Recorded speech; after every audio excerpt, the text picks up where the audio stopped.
Number of positive cases up to 8669, 92,000 total in the state. Current hospitalizations, as I said, 92,000 tested positive, 13,000 currently hospitalized, that's up 1,100. 3,000 ICU patients, that's up 300. 7,400 patients discharged, that's up 1,292. That's good news. Number of deaths up to 2,373, up from 1941. Well, when is the apex? It's anywhere from 7 to 21 to 30 days, depending on what model you look at. Well, how can you have that variable, 7 to 30 days? It depends on how that model rates how effective social distancing is. How many beds will you need at the apex? Between 70 and 110,000. Right now we have 53,000 statewide. We have only 36,000 downstate. Remember that. And this is primarily a downstate issue. By mandate, has to add a 50% increase. And they have all done that. We're setting up extra facilities, which we've been talking about. We've been shifting patients from downstate hospitals to upstate hospitals, and that is continuing. When does this end? Models vary at how quickly you come down from the apex, but they all basically say you come down from the apex quickly.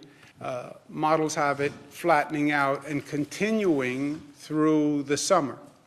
On the staff, we're continuing to shift staff from the upstate hospitals that are less impacted to downstate hospitals. We've requested out-of-state healthcare workers. God bless America. 21,000 people have volunteered from out of state to come into New York State. These are beautiful, generous people, and New Yorkers will return the favor. We have 85,000 volunteers now in total. The PPE is an ongoing challenge, the gowns, the gloves, and the ventilators. We have a central stockpile. We are asking all the hospitals to contribute what they have to that central stockpile, and then we will disperse on a need basis.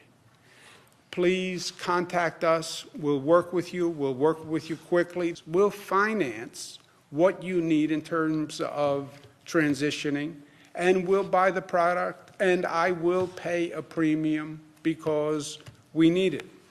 And this is a number for the Empire State Development Corporation, which is handling this task. In terms of ventilators, we released 400 ventilators last night to the New York City Health and Hospital Corporation.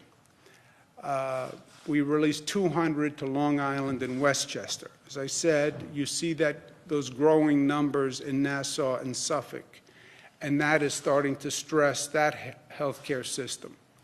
First, we know where all the ventilators are in the state of New York, by hospital. If we have a problem in any hospital, we are going to take the ventilators that are not needed from the upstate hospitals and transport them to downstate New York or the hospitals that do need them, which again, more and more are going to be on Long Island.